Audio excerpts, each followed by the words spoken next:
Well, hello, everyone, and we bring you greetings from Birmingham Bible Church worldwide. That's right, from wherever you are, we want to welcome you. If you're from the surrounding states of Alabama or across this world, we like to welcome you. And so it is every Wednesday at 12 noon. This is our segment called Winning Wednesday. And so here we like to do a couple of things. We like to, number one, declare that you are a winner. And so I'm going to go old school on you. If you at work and you got a neighbor or a person in a cubicle next to you, just tap them on the shoulder and say, you are a winner. And if you're not working with anyone and you're by yourself, you're at home, put your hand on yourself and say, I am a winner. If you have just logged in and you are in the chat room, just put in the comment section that you are a winner. And so we also like to, on this day, bring you some valuable information, because here at Birmingham Bible Church, we not only want to bring you the Word of God through preaching and teaching, but we also want to help you learn how to live here on earth and to have life, and to have life more abundantly. And so we ask that you do us a favor. We want you to share this information. If you're watching on Facebook, make sure you share this with someone. If you're on YouTube, make sure you subscribe to our YouTube channel, BHAM And then we are on Twitter at James Mason 1. And so this month, the month of April, is also Financial Literacy Month. And so here at Birmingham Bible Church, we want to join in on the nationwide pledge and to help people to focus on how to plan for a more secure financial future. I know when I was a little bit younger, just a few years ago, when I was in high school, no one told me about finances. We had one class in accounting, and that person told us about how to balance a checkbook, and that was pretty much it. So of course, I made a lot of stupid mistakes. Then I got married. My husband and I made a lot of stupid mistakes together. And so just kind of looking back, I wish we had classes that really taught us more about saving, about investing, about life insurance, credit card, how important it is to have good credit. And then even interest, those interest rates on those things that we like to purchase with credit cards. And so we want to make sure everyone just become financially smart, in all those areas. And so we hope that after today, that if you have any money weaknesses, that you can turn them into strengths. And so on today, we have a longtime friend of ours, Mr. Damian Carson. He is very well able to cover this topic and possibly address a couple of questions at the end. And so if you have any questions, please make sure you put them in the comment section, and we will try to address them accordingly. And so I want to introduce Damian to you. Damian, before you introduce yourself, I want to say one more quick thing.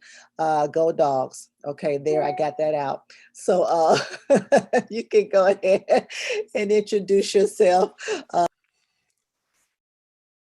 Thank you. Can you hear me past Pam, Miss Lady Pam? Yes, I hear you just Okay, fine. Yes, sir. there we go. Look, so as you was talking, it's like a family reunion for me. So Uh-huh. anytime I get a chance to be around you and Pastor Mason, it brings us a big old smile and joy to my face, as well as my heart. And before you said Bulldogs, I was typing in the Yeah, comments. I So if you see it. see me looking down, I put on there "Go Bulldogs," and That's so right. yeah, so I'm excited to be with you here on Winning Wednesdays. A little bit about me. I've been in this space. You was teasing me earlier about my gray that's coming up on my beard. I said, I'm not a young whippersnapper anymore. But a little bit about me. I had a chance to go to University of Georgia, a student athlete, full athletic scholarship, and really had a chance to just study and learn about money. Growing up, I didn't have much. I know my mom taught me the value of a dollar. And so, needless to say, my background and what I studied was consumer economics, right? So it's like if I want to make money and know about money, then let me study about money. And so from there, I went on and did an internship at a financial firm and thought I would do that full time. But really, that wasn't my heart desire. But I didn't realize it at the time, and really pursued it and was looking. I was like, it's just not for me. And I was thinking about that because the as I introduced myself, I'm gonna sort of flow into the conversation. But most times, Pam, when people think about being financially secure and financially smart, you think that you have to have a lot of money, right? And that was me even doing the internship, because at a financial firm, we were working with high wealth individuals who had, $100,000 to invest, or whatever the case may be, which was total opposite from me. And I was like, well, with the little bit of knowledge I knew at that point, I didn't want to help folks who had $100,000 that could invest. I want to be able to help the folks, and I relate to the people who sometimes may not feel like they got a pot to use the restroom in, Mhm. and just being able to use what they have and just really being smart and sound with the financial decisions that they make. And so I did that for some time and just made it a decision in my life, Pam, that you know what, I'm gonna be financially smart. And I think that's what we're talking about. And I've been doing it since I was 21 years old, and just had a chance to serve. I'm a certified housing coach, credit coach, money manager. I mean, you name it, anything, all things money, right? And just finances and even stewardship and the importance of, sitting on the board with Crown Financial Ministries and things of that nature. And I could go on and on about me, but I'm here to really share, and hopefully encourage some people that's out there. I don't claim to know everything, but I got 20 plus years in this game and some impact that I'm very thankful for. And I just give the glory and honor to God for that. So I'm excited to be here with you today. Yeah, I'm excited too, and so tell us, give us some advice, for those, and we have various people who are watching. So we got seniors, we have millennials, college students, people who just got out of college. We have one child in our house who's getting ready to, in another year, graduate from college. And so, can you give us some advice? I think we had a discussion a few minutes ago just about compounding interest, and so I'm gonna let you Mhm. give way to that discussion. Definitely. Thank you. And, the three things that I want to talk about today is going to hit all those buckets, right? And all those segments that we talked about, whether you just finished college, getting ready to go to college, maybe on the latter part of your earning years and you're looking to retire, anything from A to Z. And the three things that I really want to hone in and talk about, and everything that we talk is going to pivot from these three, because these three really, uh, it really gave me the determination to really just minimize the distractions that I was going through. And we all have those distractions, whether if I'm in college, the distractions of trying to, fit in and do what other folks may be doing. I was talking to one of my good friends. He was the best man in my wedding. And he was like, hey, Damian, man, I wish I had been, cheap. I used to be cheap. Now I'm frugal, Lady Pam. So back then I was known to be cheap. And wish he had done some of the things versus, back in the day, spending money on CDs and, stuff that really were more liabilities versus assets. And then even, finishing college and then trying to figure out what I'm going to do, and sometimes being distracted by trying to keep up with the Joneses or do what the neighbors doing, or maybe some friends that you went to school with. And, even in the latter part of trying to, go on vacations and maybe get your groove back or whatever the case may be, those all can be distractions if we're not very careful to understand what it is that we ultimately trying to do. And so the first thing that I really want to talk about is in the business world, we hear this often, and it's called the ROI, a return on investment, right? Every decision that I make with the finances that I have is an investment decision. No ifs and buts about it. So there's some key principles that I'm governing myself with every time I make a transaction, every time I make a purchase. And for that individual, you have to think about, hey, on this return on investment, right? Is this going to be a good investment, right? That's going to yield me a return that's going to grow, or is this a bad investment that's going to be a liability and cause me to perhaps even go into debt, right? And understanding what that looks like, and understanding that not all debt is bad debt. So it could be debt, but purchasing a home. And we're going to talk a little bit about that and interest related to purchasing a home and what it looks like. But I'm thinking and I'm constantly asking myself, what's the return on investment? The next thing that I'm looking at is this notion of opportunity cost, right? I think for many people, I know for me growing up, it was like, what can I get now? Right. And we live in a society now from a distraction. And I don't care if you just finished school, where you at with Instagram, Facebook, people flogging or, making their lifestyle look one way and they totally live in some other kind of way. And I'm not knocking that. Some people may have it. Do what you do. I know for many folks that could be a temptation, right? It can be a distraction to want to, instead of go through the process of what we're talking about, perhaps even cheat the process, right? And understanding, oh, boom, I got to have it now. I got to have it now. And so when we understand opportunity costs, and that's the return on the decision that I make related to me purchasing an asset, right? Which is going to allow me to build wealth, or is it going to be a liability, right? Over the long term, that's going to require me to go into debt and perhaps having to take out a loan and some other things. And then the last one I'm going to talk about, but I'm not going to go into detail, is this notion around compound interest.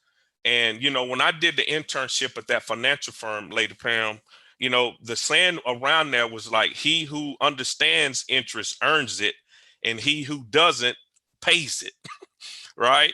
And so it's understanding interest and the power of compound interest, regardless of where you may be in that spectrum. So, one, I'm thinking about the return on investment, everything, my time, where I spend my money specifically, what kind of return can I get on that investment? And then the opportunity cost. What does that look like? Right. For me making a decision, is it going to help me reach my financial goal, or is it going to deter me and keep me from reaching it as soon as I can?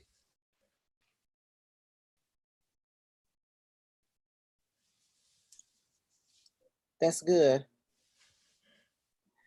And so what does that look like for people who want to purchase a house? Hmm.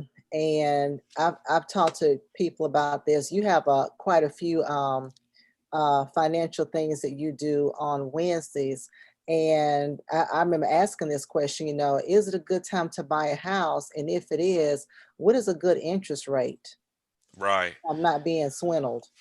You're right about it, Lady Pam. And it's always a good time to purchase a home. I know now it's more of a seller's market where the prices are inflated, right? So you got people paying, uh 10, 20, 30 extra thousand per whatever the listing price is for a particular home because of the inventory Yeah. uh being so limited at this point. You think of the price of timber and things of that nature has driven the price points of homes up. But long term, a home is an asset, right? And you have to really understand that to really appreciate it at the end of the day, because even when you look at renting a mortgage costs just as much as rent in some cases. And so when I'm looking at the interest rate, each day, the interest rates may fluctuate, right? And I know, when we were deep into COVID and the pandemic, the interest rates were at an all-time low. And then also part of those interest rates, you had to think about the mortgage rates, Mhm, right? Which were tied to the interest rate from the standpoint of determining what a mortgage interest rate was. mhm, And here's the thing about the compound interest for me to think about it, just interest in general, right? So typically, if we thinking about purchasing a home, you're going to finance that house for at least 30 years, typically, right? Most financial advisors say, hey, go 15, you know, tomato, go 15, you're going to pay it off quicker. You're going to have a larger payment, but you're going to get it paid off 15 years earlier, right? I was mhm, driving and stressing the importance of refinancing mortgages, and even now, based off the low interest rates.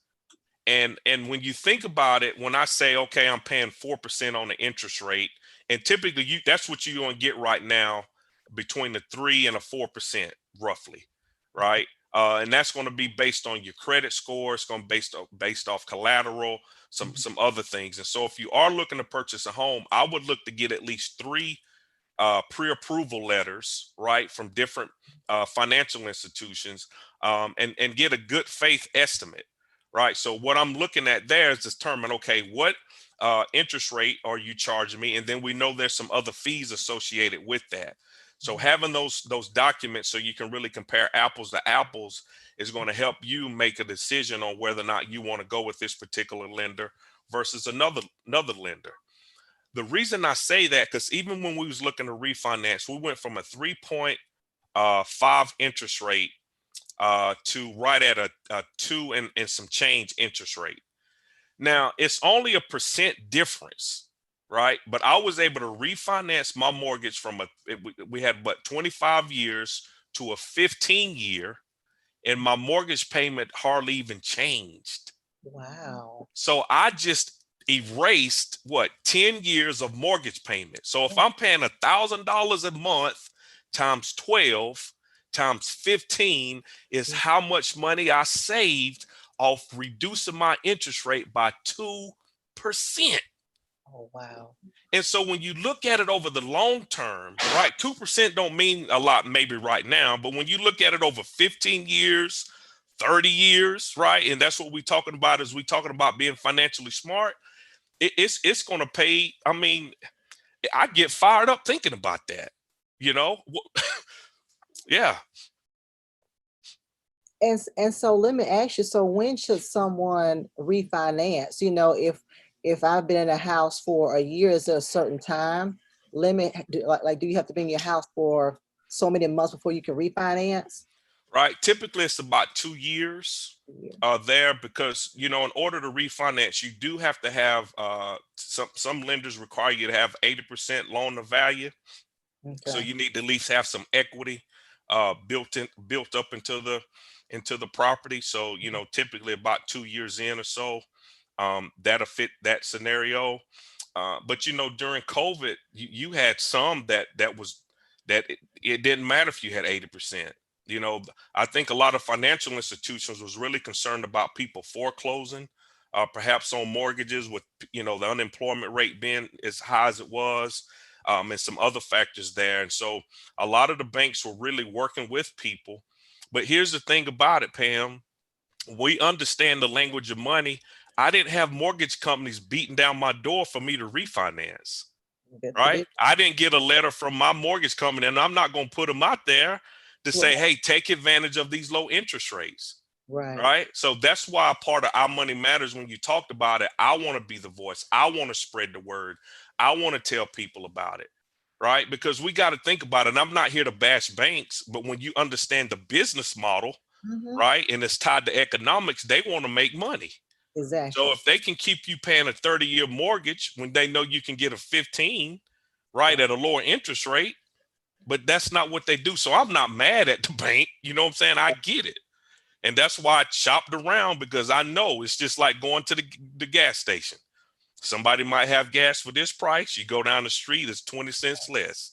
Right. So I know that those dollars and coins add up over the long haul Yeah. there. Hmm. And let me ask you, what about seniors? And I see these commercials all the time about, I don't know if it's refinancing or if it's home equity, and they're always targeting seniors. And Yes. so, what is your advice on that? Because I had a family member who actually did the process, got a home equity loan, and I believe her mortgage pay, well, not her mortgage, her monthly payment went primarily more towards the interest. I mean, it was just, I mean, very little going towards the principal. How can we keep our seniors from making those mistakes? Right. And you know that happens even with again from I'm gonna say 18 to 88, Okay. right? You know, with people making those type of decisions.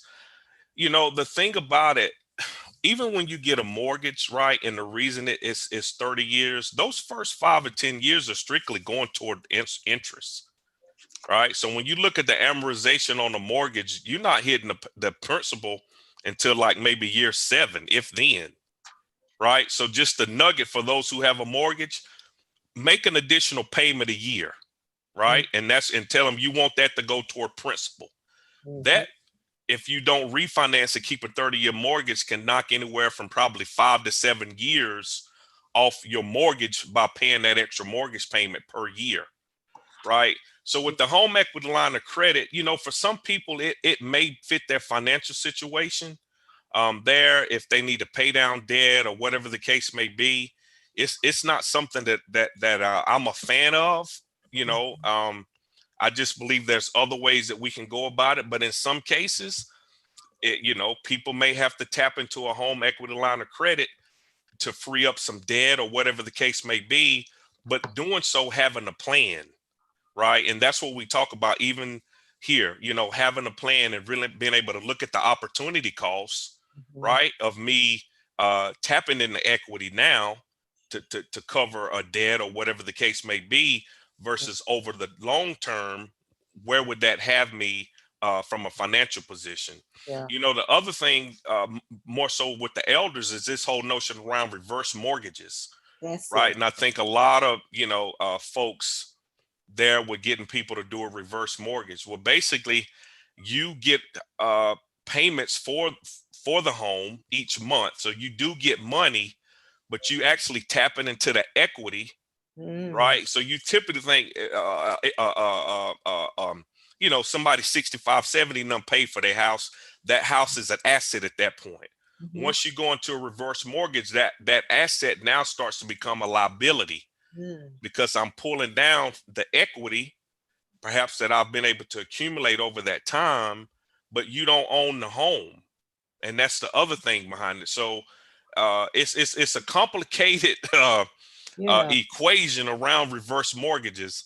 And, again, for some people, it may work for them based off their situation and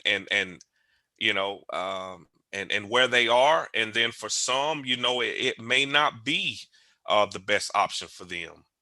But it is an option, Lady Pam, at the end of the day. Yeah. And probably some seniors or whomever probably need to tap into that because, their retirement, and that's another discussion for another day, but maybe they don't Right. have enough in retirement. So now, and then of course the inflation things are costing more now, and their retirement doesn't supplement that. So they have to tap into that or do that reverse mortgage. And so what about compounding interest for a car? So talk about those who want to purchase a car. I remember years ago, our credit was shot. And so the guy wanted to offer us like 28% interest on a vehicle. Of course, we said, no, thank you, and walked out of there. We worked on our credit. And so, of course, years later, we were able to get what we wanted. But talk about that, if you don't mind. Yeah. So that's one of the reasons that I don't like credit cards. Right. And I know you asked about cars, but when you said 28% interest, and here's the thing, and I'm closing my eyes as I think about this. And it's the same thing when you go to purchase a car. The good thing is, Lady Pam, you knew what the interest rate was, right? Because oftentimes, from my experience, what happens, someone goes to the car lot, they want to purchase a car. One of the first things the sales rep asks you is how much can you afford, or what do you want your monthly payments to be? That's it. And typically people don't even get past that. Right. And it's the mindset, even when people may go to rent to own, and I'm not knocking rent to own and things of that nature, but the mindset is thinking, okay, what can I afford right now? They're not looking at opportunity cost. Right. Right. So that's why I talk about opportunity cost for us to think about it long term.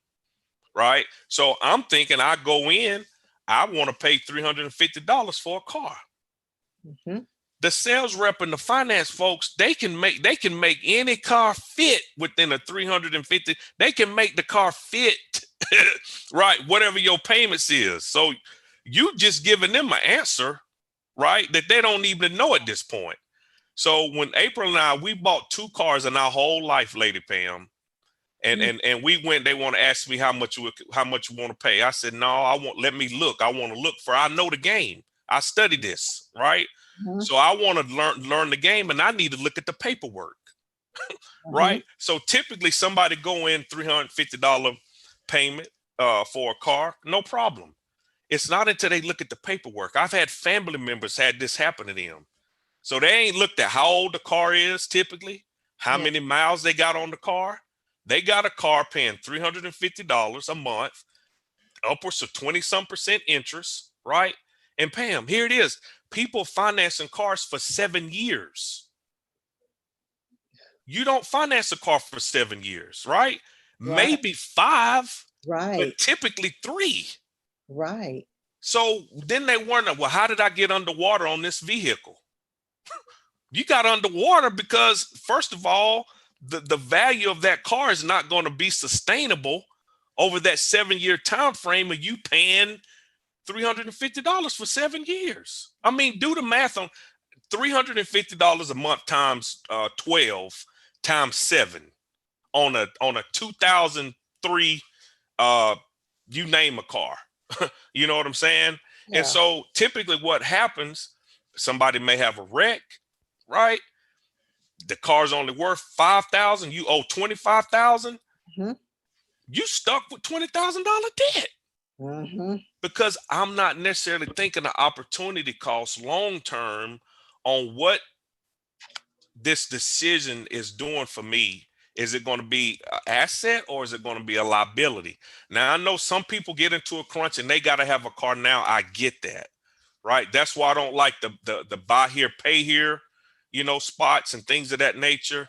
It's the same thing, Pam, the mindset when people tend to get payday loans, right? They're not thinking opportunity costs. I need it now. So until you read the paperwork to see that you paying almost 300 to 400% interest, because they feel, oh, well, I can pay $25 or $30 and just keep having it, renew, if you will. We're not thinking about that. And that payday loan is forever, typically, when you have to get to paying it month to month. Right. You see what I'm saying? And so understanding just interest, right? The example that I gave when I was able to refinance my house from 4% to 2%, and I go from 3.5 to 2. Y'all work with me. I'm getting fired up, but I reduced the interest by less than 2% and saved 10 years, right, of mortgage payments. You know what I'm saying? That's the power of interest. Now, when we talk about compound interest, right? And so now we're talking about why I want to invest, right? Because typically you're not going to be able to earn wealth just by making money, like working at a job all your life. Right. We have to put that money to work.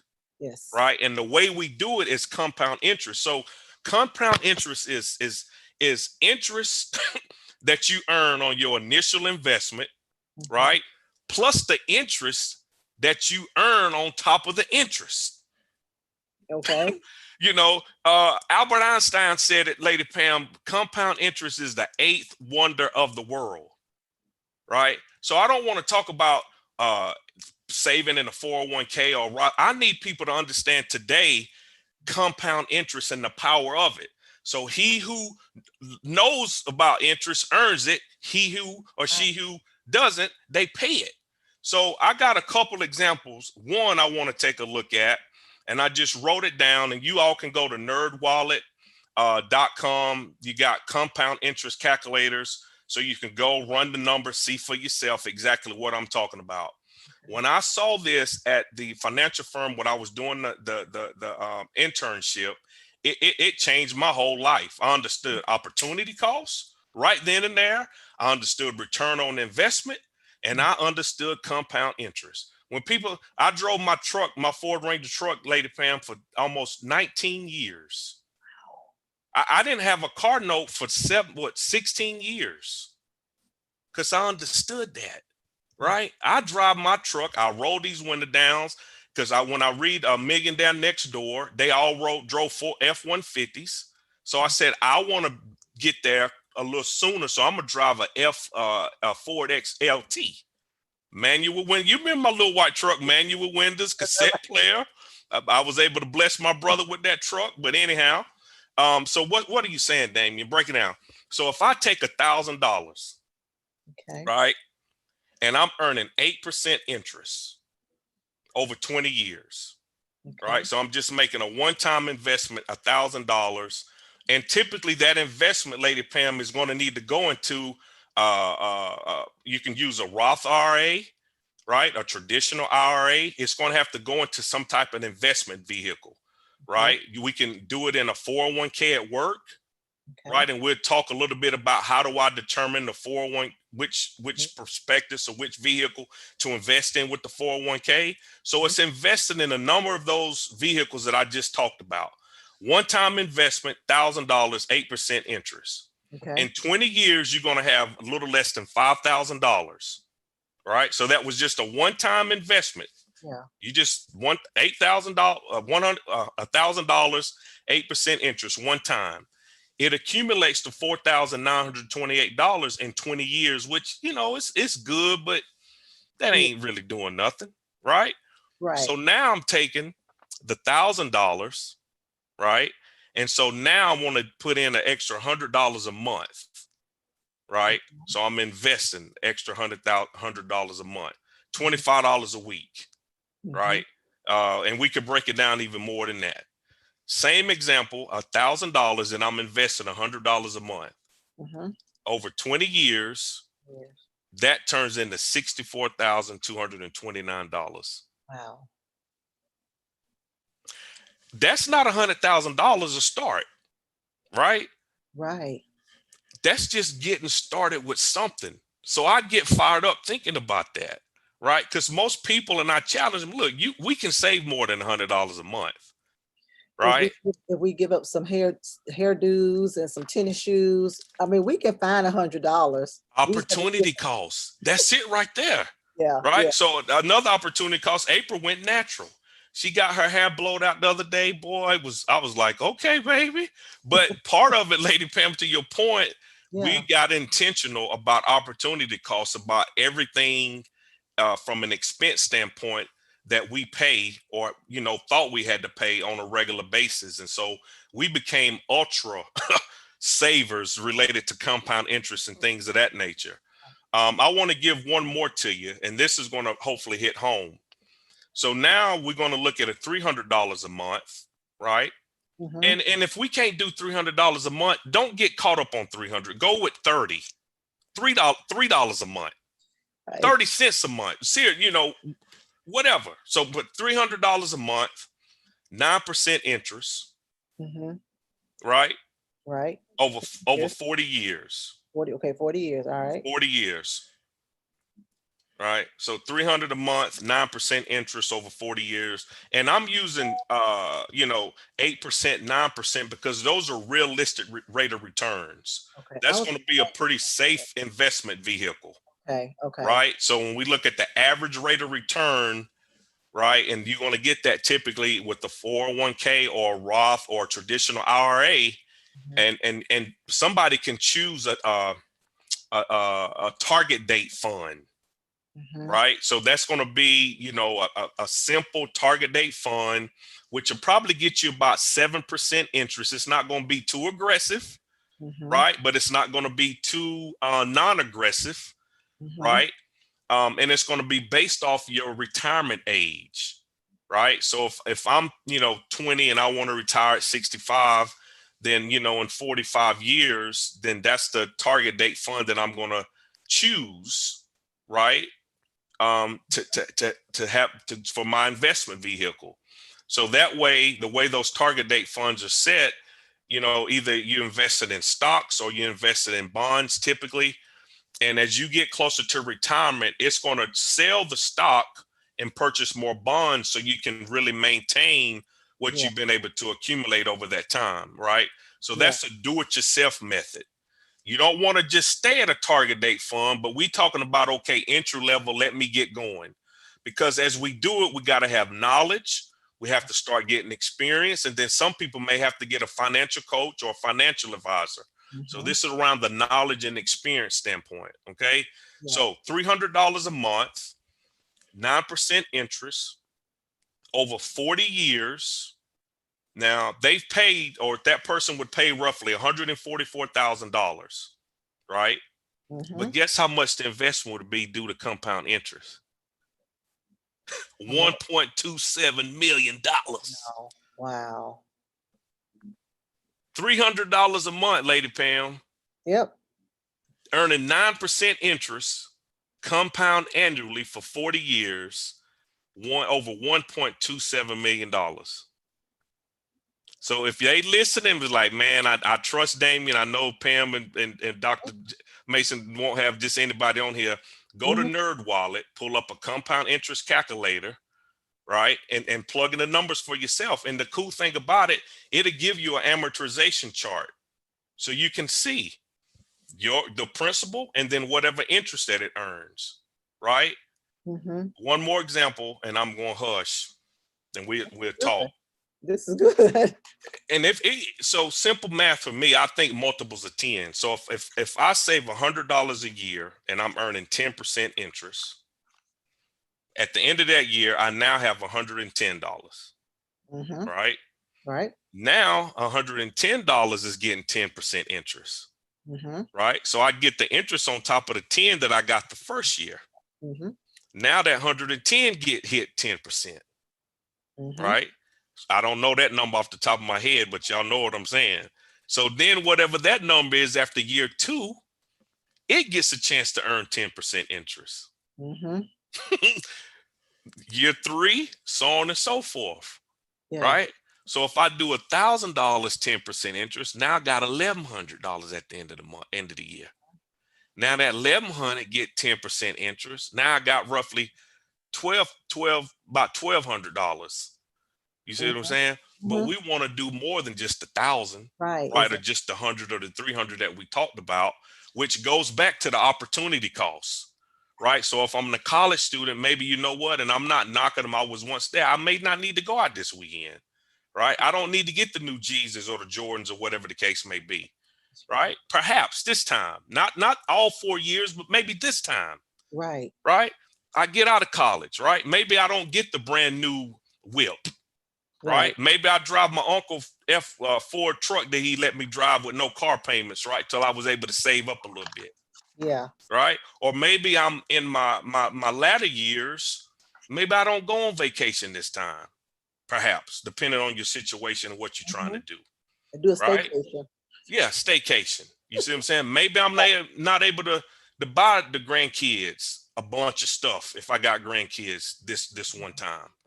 So there's some level of sacrifice, but looking at the opportunity cost on what would that be and what could that benefit me in the long term. And so I don't know if you have any questions or if people have questions, but before we go, I do want to talk about the 401k, the max that you can put into it, so on and so forth, so we can really, have an idea of what's going on here. And even opportunity costs.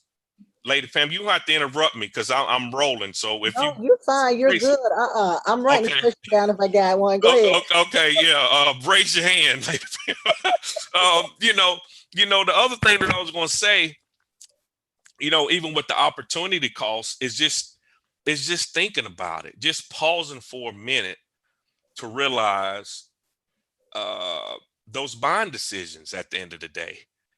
Right. And it's not to say you can't have no fun. You can't go and hang out and do those things. But you know what? When I'm thinking about it and when I'm prioritizing, Lady Pam, after I give my 10th to the Lord, I'm paying myself second. Period. That's it. So that helps sets the behavior that I need from an opportunity cost standpoint. You see what I'm saying? So I'm going, instead of giving myself the scraps at the end of the month, if I have it, no, I'm number 2. I gotta pay me. You know what I'm saying? And then I want to be able to, to put that money to work once I'm able to accumulate a certain amount for emergencies and things of that nature. But that's how we do that. So don't get caught up on the percentages. I mean, we know a 10th to the Lord, we get that, right? And if you can do more, do more.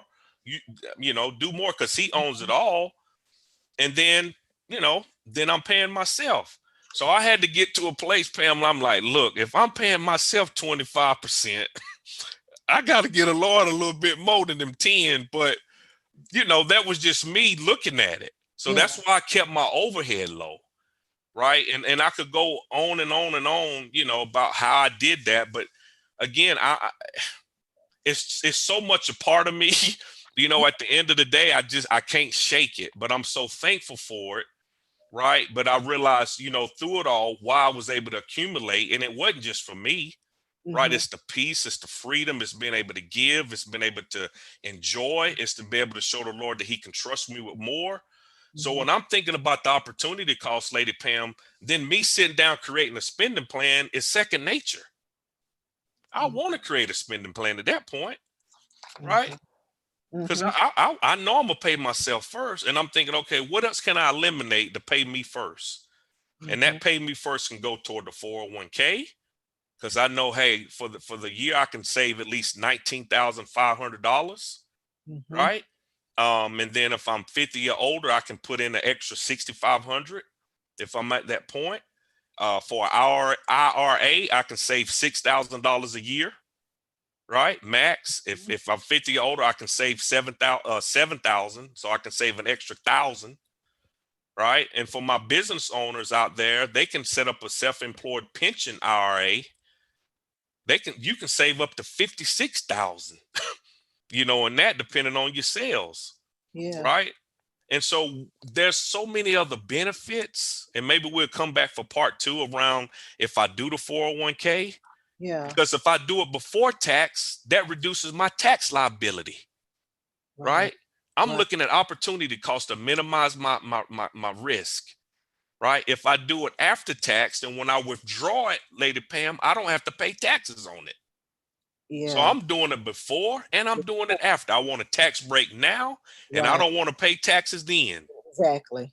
Then you get a business, the employer, they may give you 50 cents, right, per every dollar or whatever. Typically, they have some type of match, right? So Exactly. Yep. even if they give him 50%,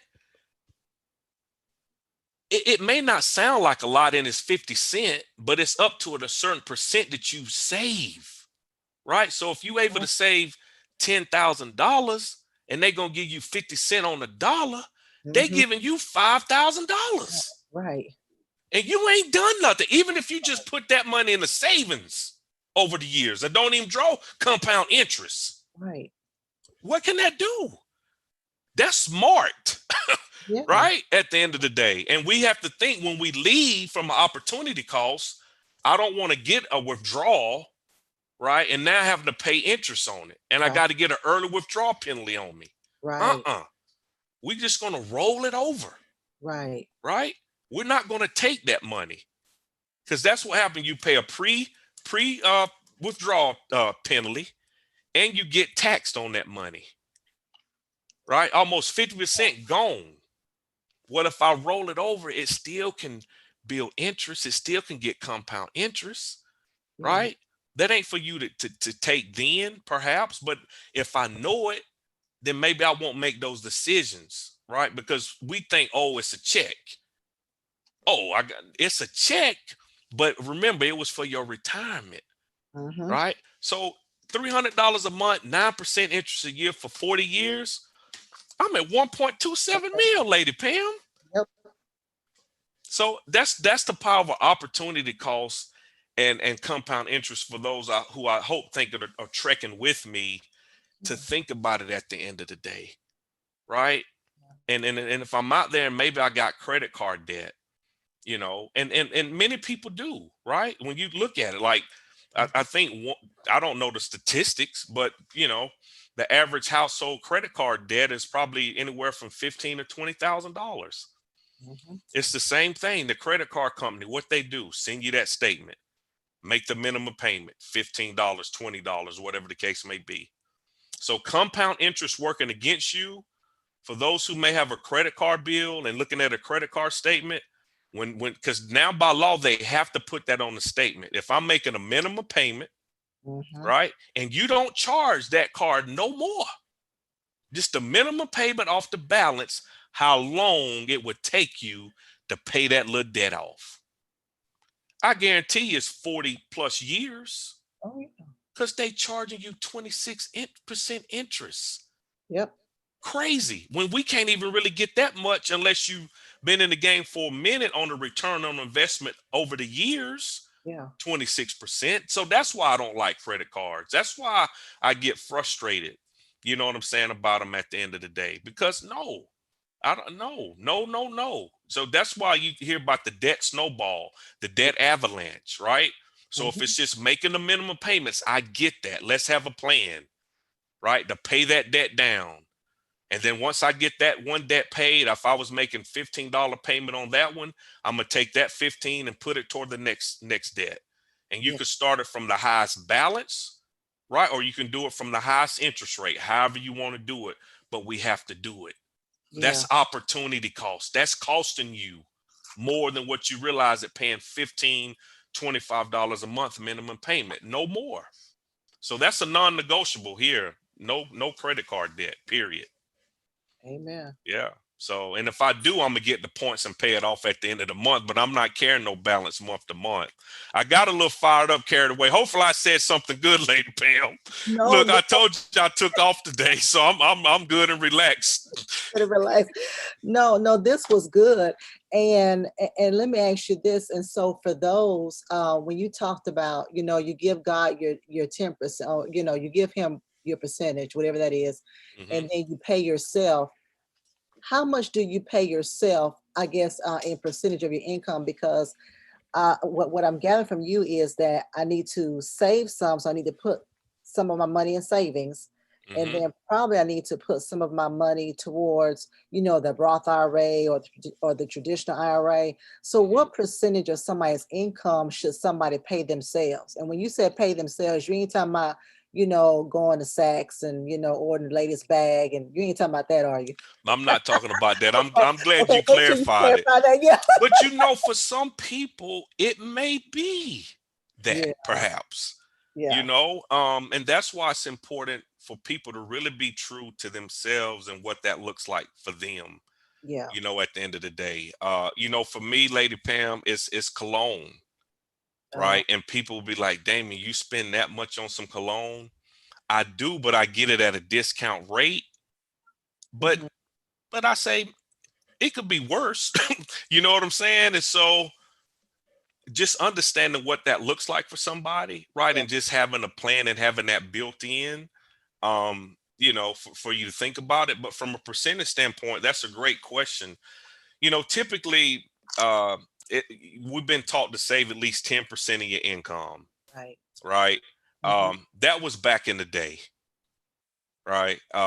I know for me, you save 10% of your income typically when other things are requiring so much more of it, mhm, right? And that's the whole notion of people, spending, maybe taking on some additional debt, right? Because when you think about capitalism and the economy, mhm, it's built upon people spending money, mhm, right? So that's why you hear oftentimes, from my perspective, save 10%, mhm, right? That's a start. So if I'm starting, I want to get up to save 10. It may be 5% of your income. But I'm gonna say save as much as you can, 20 to 25%, right? It depends on how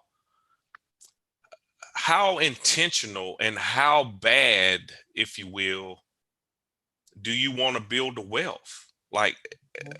what do you really want in a sense, to really determine that percent. But at least 10% starting out, and then grow that over time, right? Of what that may look like, because with that 10%, it's that's also part of saving. That's Mhm. also part of what you would then save in a 401k, Okay. right? So I'm saying save 10%, and Right. then I'm trying to max out that 401k if I can. Now, when I first started working, my first job, which I did start my first business, but I was working at Nike. I couldn't max it out like I wanted to, Lady Pam, Yeah. but at least I got the match, right? So Yeah. whatever Nike was matching, that I'm gonna get that full match, Yeah. at the end of the day, Yeah. if you will. And so, but eventually you want to be able to max out that 401k, or if I get a raise at the end of the year, instead of me taking that money to go toward my lifestyle, let me go ahead and contribute that toward the 401k, if you will. So that Um, or Yeah. the stimulus check that everybody just received. The Yeah, Social or the Security stimulus program. check.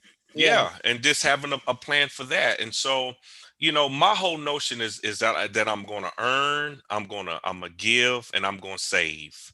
Mhm. Then I'm going to enjoy. Um, and so those are just four buckets that I think about related to being able to save and make being financially sound smart there. Yeah, and the other 10%, Lady Pam, when you think about it, because the biggest expense most people have is a mortgage or rent, right? Mhm. And then the next largest expense is a car note, right? And some people like lease cars or whatever the case may be. If that's what they do, then that's fine. Mine was like, you know what? I'm eliminate the car payment because I don't technically got to have a car payment. You Mhm. know what I mean? Which allowed me to then save even more Mhm. from an opportunity cost. I can make that money work. And then maybe one day, if I want to go buy a car cash or whatnot, or whatever the case may be, and not even have a car note, then perhaps I could do that at that particular time. Yeah. So, yeah, Damon, say that again. You said earn. It was four buckets. Earn, save, earn, give, give, save, and enjoy. and enjoy. Hmm. That's Yep. good. Earn, give, save, and enjoy. So when I say save, again, that's investing, Yeah. right? And Yeah. and that's the foundation that we're talking about, Lady Pam, Right. right? And then I know some people talk about stocks and stuff like that. You invested in stocks in that 401k, right? Mm-hmm. You invested in stocks in the IRA. That's You invested in stocks in that self-employed pension, right. right?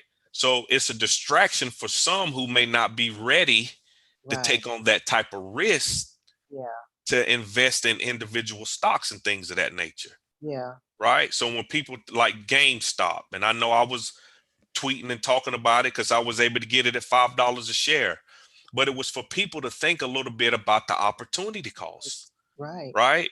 So $5 a share, even if it gets up to 10, I done doubled my money, Exactly. right? So if people looking to double their investment, then there's a rule of 72. You typically not going to double it like you would in the investment.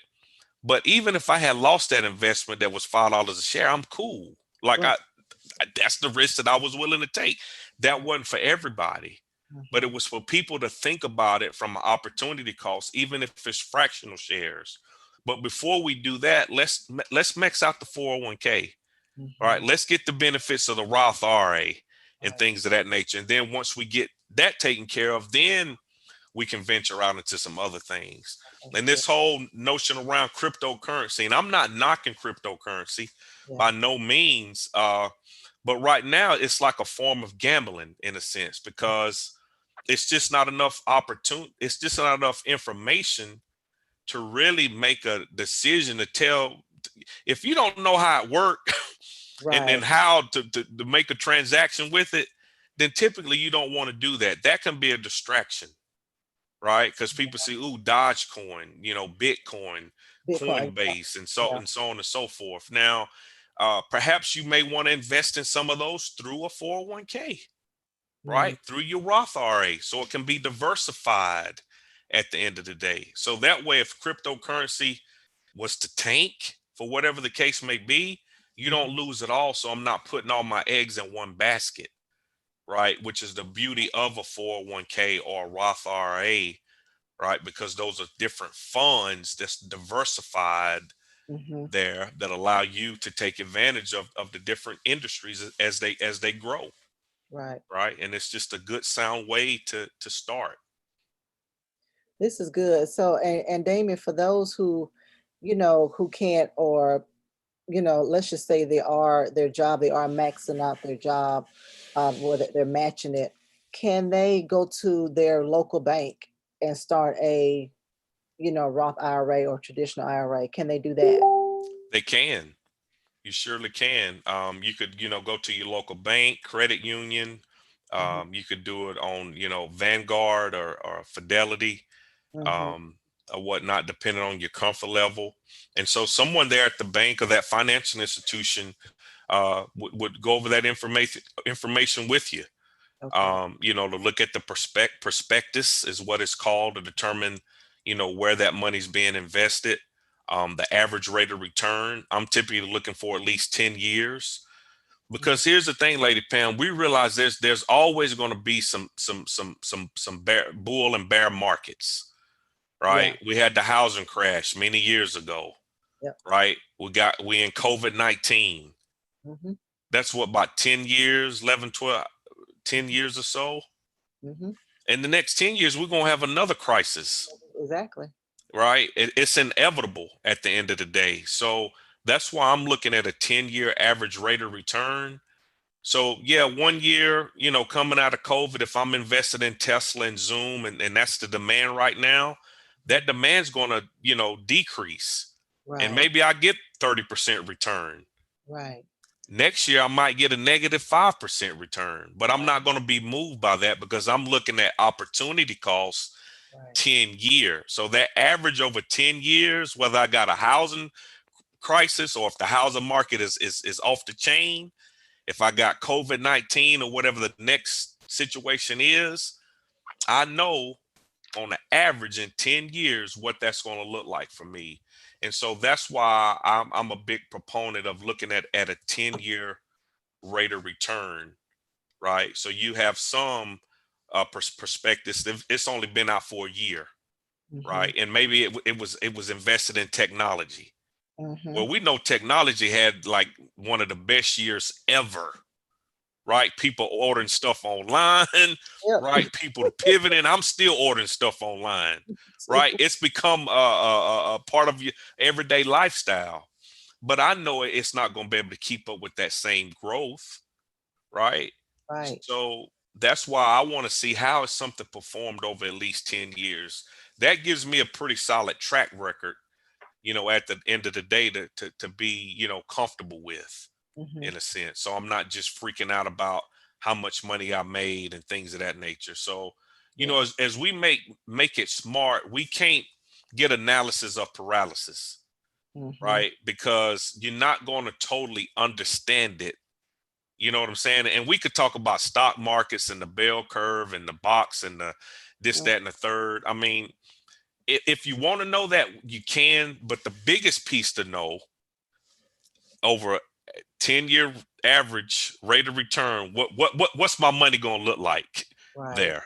You know what I mean? And that's the piece that I think hopefully it can give you, knowing that, what I'm thinking about from an opportunity cost standpoint, that, in the next 20, 30, 40 years or so, I can, have a few $1,000,000. And Yeah. if you want more, just invest more, Invest more. at the end of the day. So that $300 a month, maybe you can invest, I don't know, $1,000 a month, or, Yeah. whatever the case may be. Yeah. Right. And so, yeah. Yeah. No, this is good. So, Damien, if people want to contact you for, I don't know if you do any consultations or advising people, but can they contact you? They can, I started that Facebook page, Our Money Matters. Yeah. Um, I'm so thankful for that. It was something the Lord told me to do a while back, but and that's why I say analysis of paralysis, because we can talk ourselves out of stuff, Mm-hmm. right? I Mm-hmm. don't have this, and that's where it normally starts, Mm-hmm. right? I don't have that. Mm-hmm. I don't, but you got something. And I know that if we faithful over that something, God's going to multiply it into much.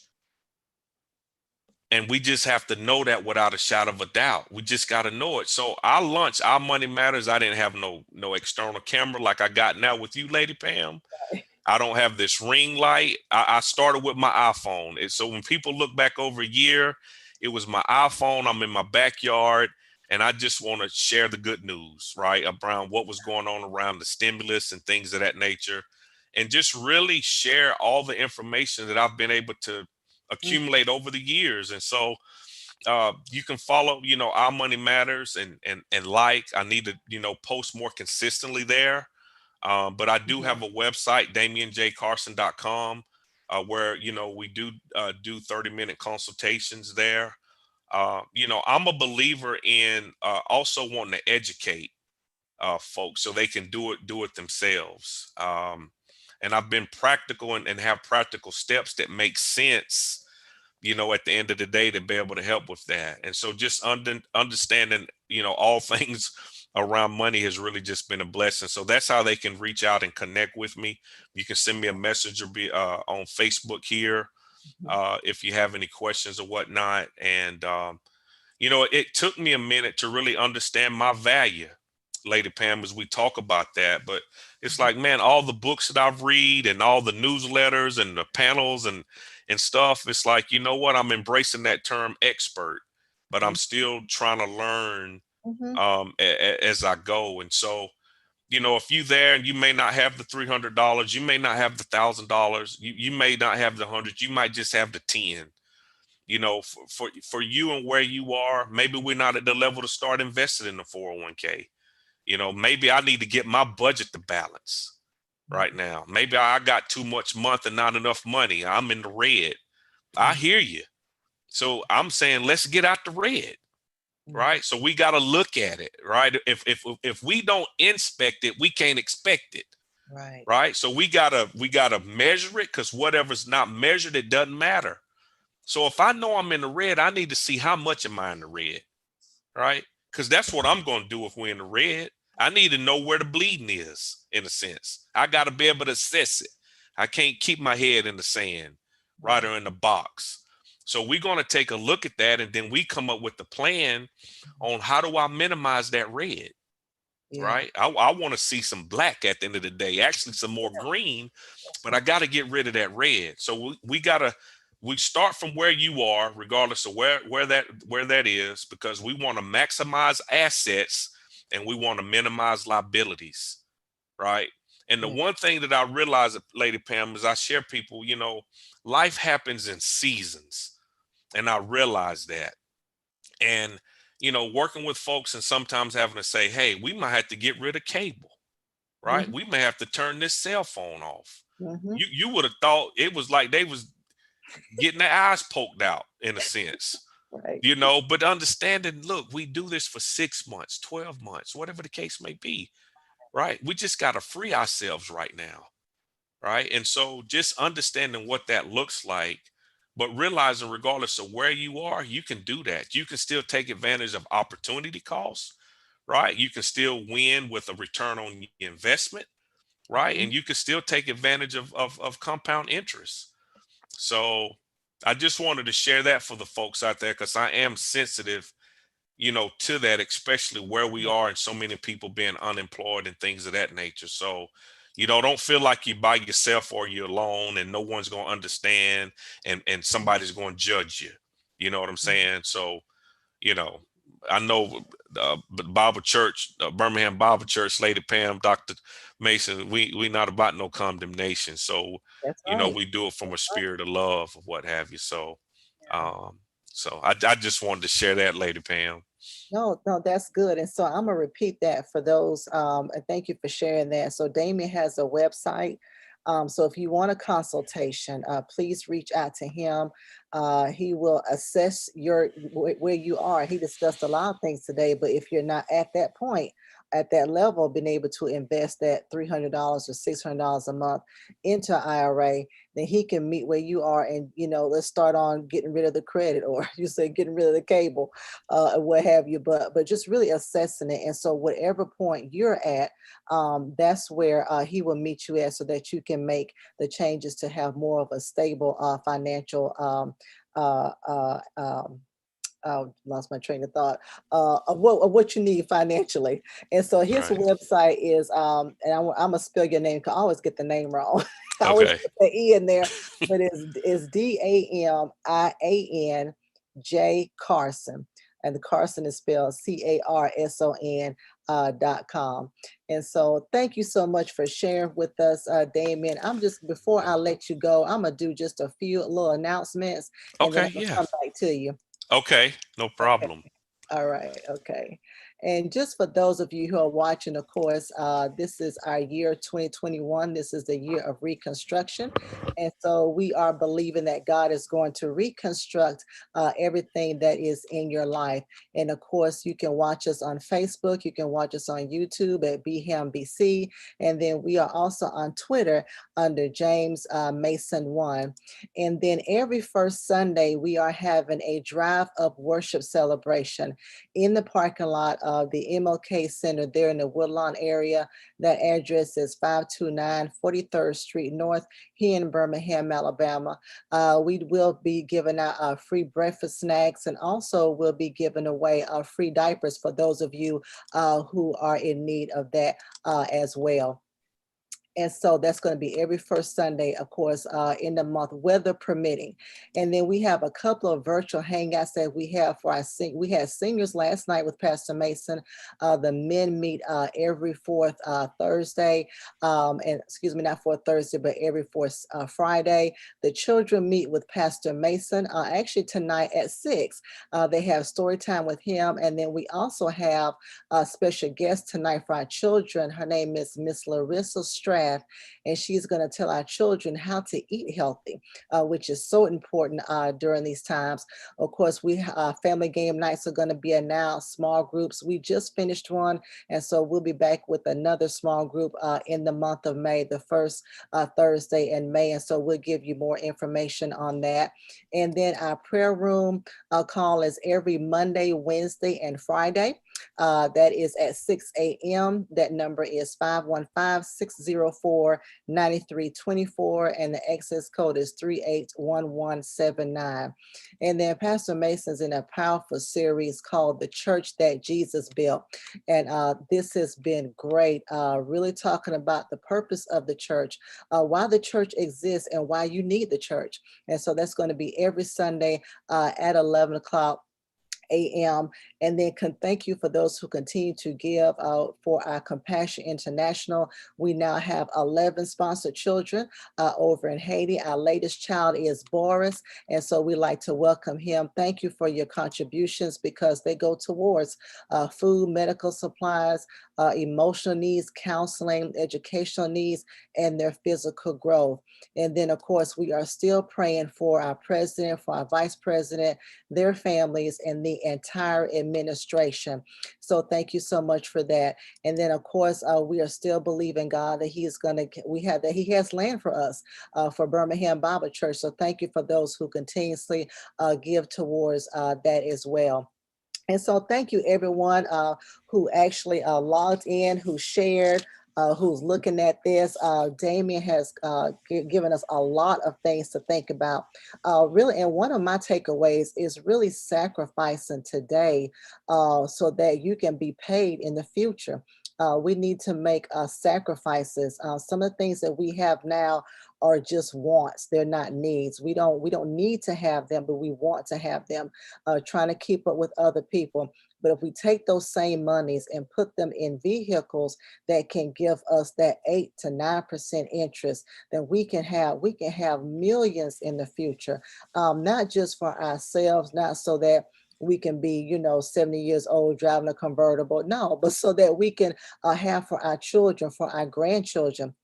For those of you who want to pay for your grandchildren's college education, you can do it through that. But just and then also creating a spending plan. The debt snowball.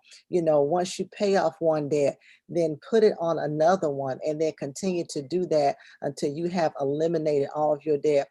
And then don't forget those 4 key things. I love that Damian said: to earn, to give, to save, and then you can enjoy.